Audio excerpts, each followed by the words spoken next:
Episode 2. Labor for Income. Segment: Why is labor still the main basis for survival in a post-scarcity capable world? We have the technological ability to automate the vast majority of necessary labor, and yet we still tether basic survival to income earned through work, regardless of whether that work is socially necessary. This isn't just inefficient, it's a distortion of our values. Syllogism 1. Labor as a proxy for deserved access. Premise 1. In modern economies, income is required to access life's necessities: food, housing, healthcare, etc. Example: a person without a job or passive income can't afford rent or food. Imagine you lose your job and suddenly can't afford your insulin. You didn't stop needing it, but your access to it vanished. Premise 2. Income is primarily obtained through labor, regardless of whether the labor is necessary or efficient in the grand scheme. Example: a social media ad manager can earn more than a nurse, even though one is objectively more vital to public health. Put yourself in the shoes of someone doing gig work with no societal impact, out-earning teachers. It feels backward, doesn't it? Premise 3. Many forms of labor could be automated, yet are preserved to maintain income flow and employment metrics. Example: self-checkout lanes reduce cashier need, yet new low-wage service jobs are created to offset unemployment. Imagine you're told your job is obsolete but still necessary for the economy. Wouldn't that feel hollow? Conclusion: labor for income systems persist not due to necessity, but due to outdated structural assumptions that conflate doing work with deserving survival. Analogy: it's like keeping someone pedaling a bike to power a house that's already connected to the grid, just because that's how it used to be. Okay, but you're ignoring incentive structures. If everyone could survive without working, who would do the things automation can't do yet?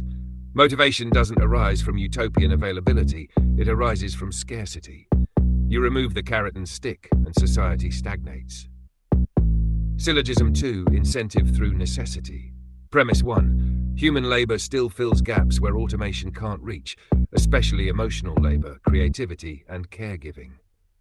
Example: no AI can yet replace the nuanced care of a human therapist or the intuition of a skilled teacher. Imagine you're grieving and you talk to a bot instead of a human. Does that suffice emotionally? Probably not.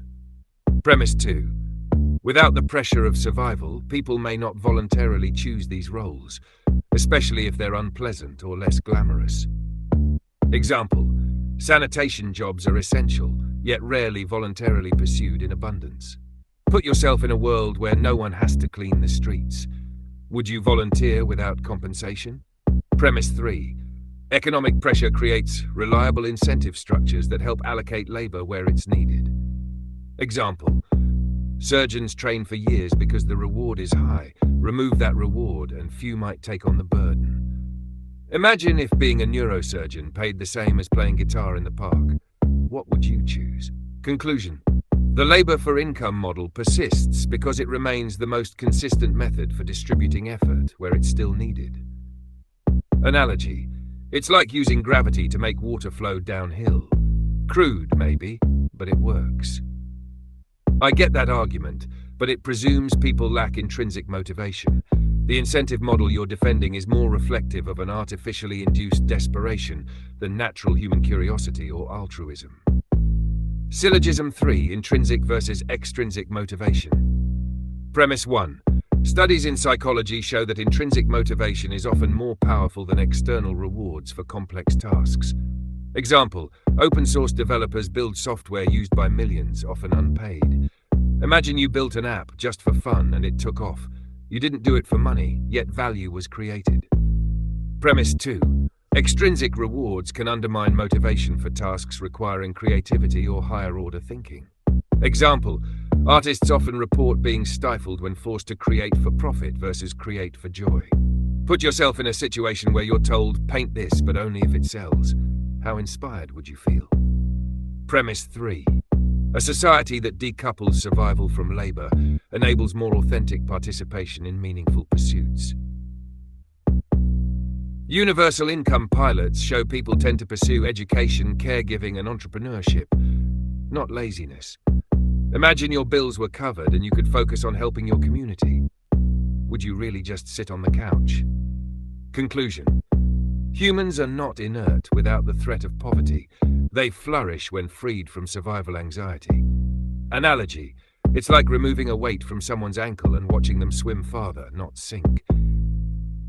Syllogism 4. Value attribution versus human well-being. Premise 1. If the value of labor is defined by its scarcity in a market, then jobs necessary for human well-being, but low in scarcity, may be undervalued or unpaid. Example. Child rearing, elder care, and environmental cleanup are critical, but often unpaid or poorly paid because they're abundant or non-marketized. Imagine you're caring full-time for a sick parent. You're doing something absolutely vital to their survival and well-being, yet society assigns it no formal value. Premise 2. If essential human supportive work is undervalued, then labor for income systems inherently fail to match compensation with true social contribution. Example. A hedge fund manager may earn millions shifting capital around, while a preschool teacher earns little for foundational cognitive development. Put yourself in the shoes of a preschool teacher working tirelessly to shape young minds, only to struggle to afford rent, while someone optimizing stock portfolios from a beach earns 100 times more. Conclusion. Therefore, tying income to market-defined labor undervalues socially essential tasks and leads to a misalignment between human well-being and economic reward. Analogy. It's like using a popularity contest to decide who gets oxygen. Vital needs are ignored because they don't trend. Back and forth. Peter, Destiny, Sam. This is the moral catastrophe at the center of the labor for income model. You assign dignity and survival rights to arbitrary scarcity signals. Labor is not just misaligned, it's systemically distorted. You can't fix this with a better minimum wage. The paradigm itself needs replacing. Destiny. But Peter, that's assuming there's a feasible way to evaluate social contribution outside of market interaction. Markets aren't perfect, but they're decentralized feedback systems. They reflect aggregate demand, even if imperfectly. What alternative assigns value better than voluntary exchange? Peter Joseph, a resource-based economy, RBE, which evaluates technical efficiency and human need directly, offers that alternative. Demand isn't only market-based, it's ecological, biological, infrastructural. If you automate waste collection and caregiving, you're liberating real labor, not just creating new price points. Gentlemen, can I interject briefly? Both nod. Peter's point challenges the very definition of value. He's right that markets do not map directly onto well-being. But Destiny is also right that decentralized coordination works astonishingly well. We have to ask, what's the psychological cost of telling people their labor isn't worth income anymore? Imagine telling someone who's worked hard for 40 years that their income is no longer a reward for labor, but a disbursement based on metrics of technical efficiency.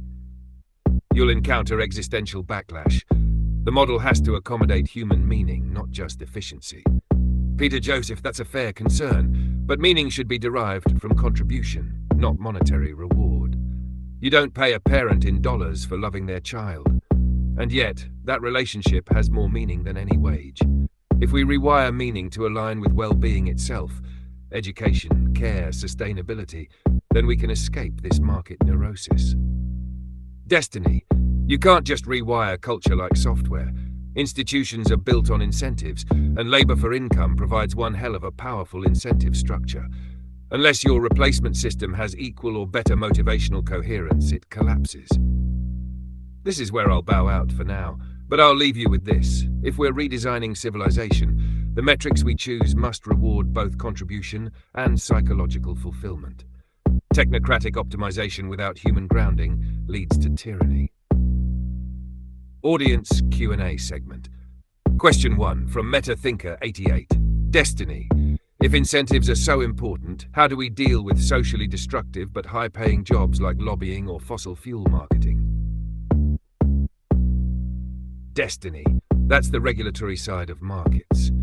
Not everything profitable should be legal. The labor for income model doesn't defend every job. It assumes a broader civic framework that outlaws destructive ones. If we legalize pollution and blame markets for pricing it, that's policy failure, not market failure. But the framework always trails capital influence. When your income system rewards pollution more than healing, regulations become mere theatre. A real shift requires decoupling survival from profit. Question 2 from Basic Needs for All. Peter, how do you handle people slacking in a post-income world?